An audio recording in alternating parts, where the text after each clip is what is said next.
صحابہ میں سب سے پہلا وقف کرنے والی شخصیت حضرت عثمان غنی رضی اللہ تعالیٰ. مدینہ میں حضور آئے، دیکھا پانی کی بہت پریشانی ہے، بہت قلت ہے.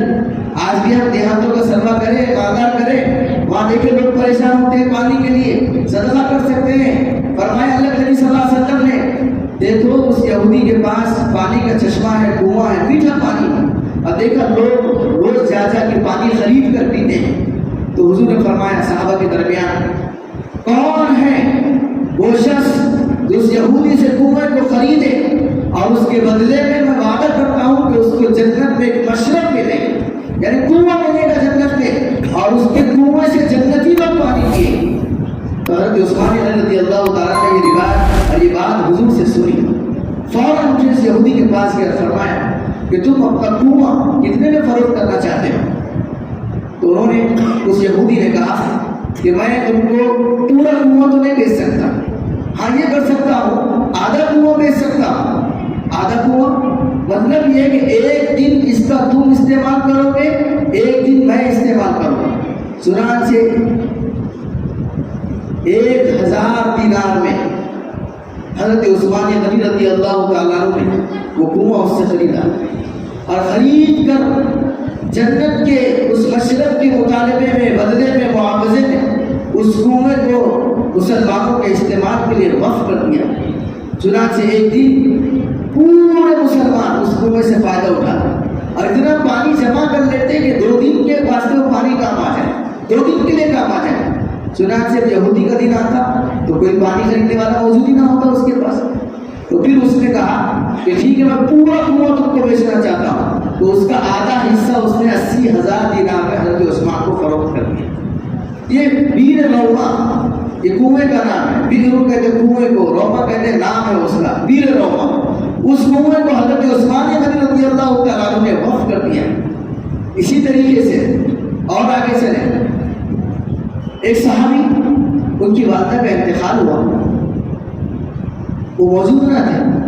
میت وغیرہ ہو جانے کے بعد مدینہ تشریف لائے اور حضور کی خدمت میں آئے، یا رسول اللہ میری اماں کا انتقال ہو گیا ہے اور میں میت میں موجود نہیں تھا، میں چاہتا ہوں اپنی امی کی طرف سے کچھ صدقہ کر دوں، کیا ان کے لیے کافی ہو جائے گا، یعنی ان کا ثواب ان کو پہنچے گا؟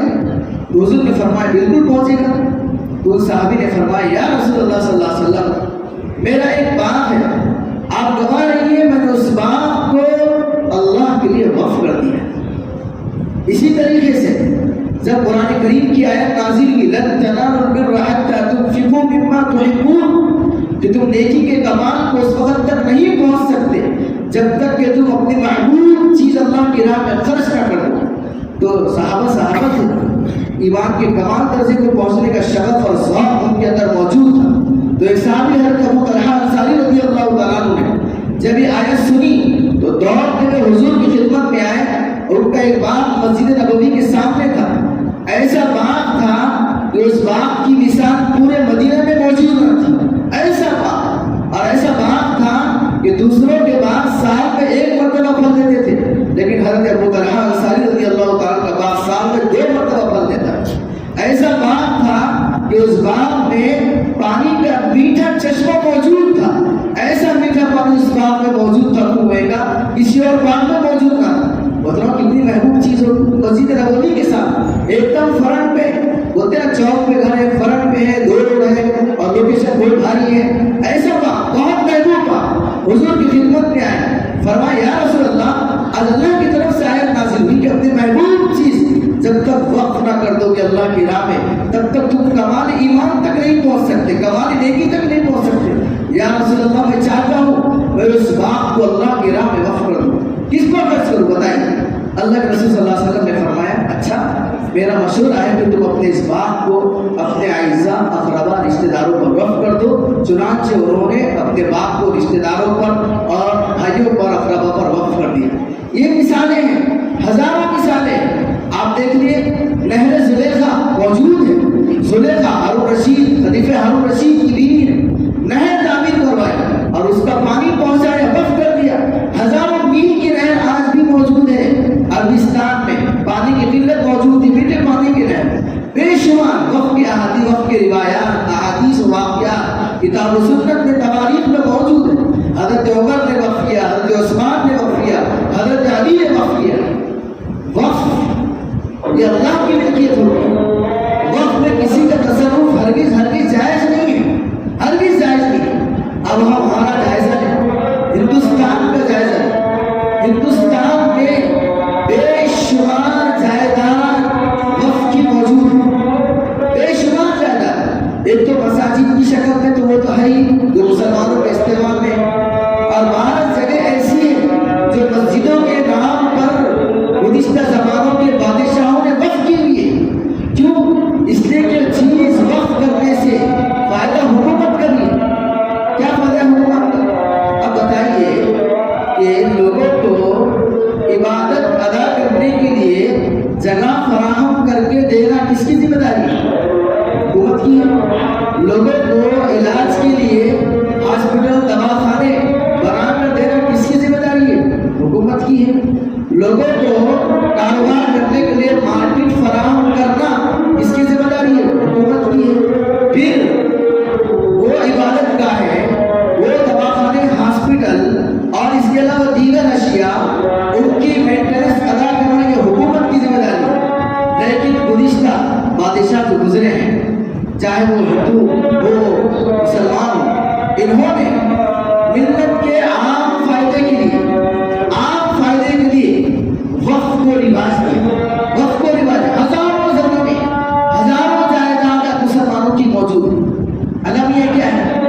المیہ یہ ہے کہ مسلمانوں کی دین سے دوری کی بنیاد پر یا دین کے ایک حصے پر فوکس کرنا اور ایک حصے کو چھوڑ دینے کی بنیاد پر یہ ہزاروں کروڑوں اربوں روپے کی جائیداد جو وقف ہے مسلمانوں کی، اس کا 50% حصہ آج غیروں کے قبضوں میں مسلمانوں کے پاس ہے۔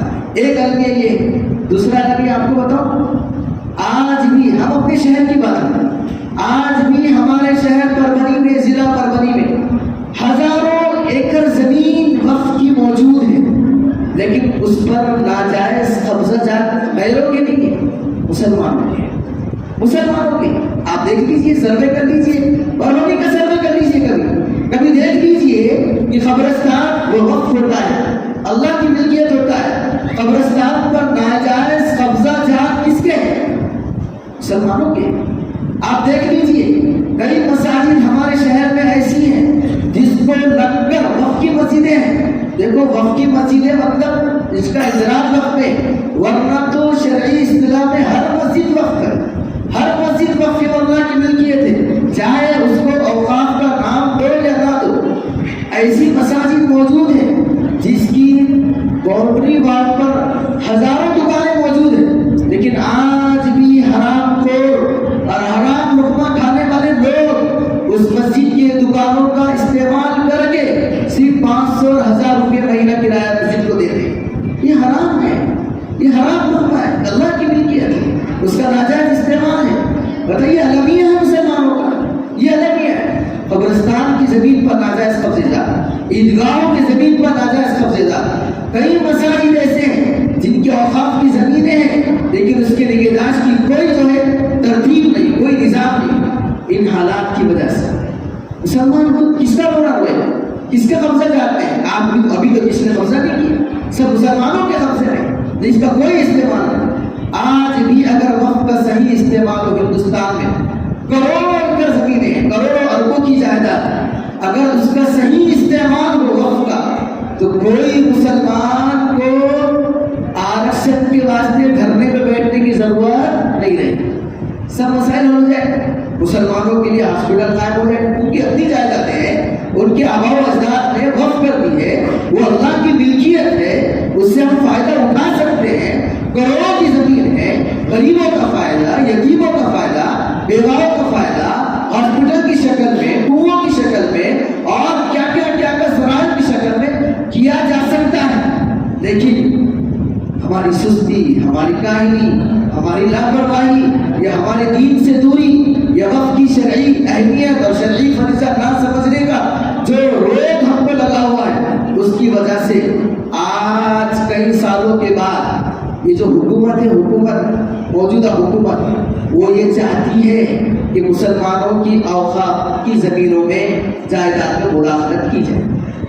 اب وہ چاہتی ہے جیسا انہوں نے شریعت میں مداخلت کی کوشش کی طلاق بل کے معاملے میں, NRC کے معاملے میں, ایکسس سول کوڈ کے معاملے میں, ایسا بھی وہ چاہتی ہے کہ مسلمانوں کی اوقاف کی جو جائیداد پراپرٹی ہے اس کا جو قانون ہے اس کے ساتھ چھیڑ چھاڑ کی جائے. ایسی ناپاک کوشش اور ناپاک ارادہ حکومت کا ہے.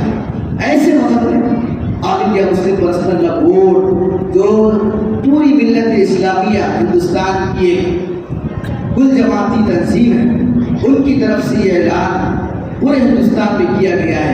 اس جمعہ سے پہلے مسلمانوں کو یہ سمجھایا جائے کہ جو وقت وہ اللہ کی ملکیت ہوتا ہے.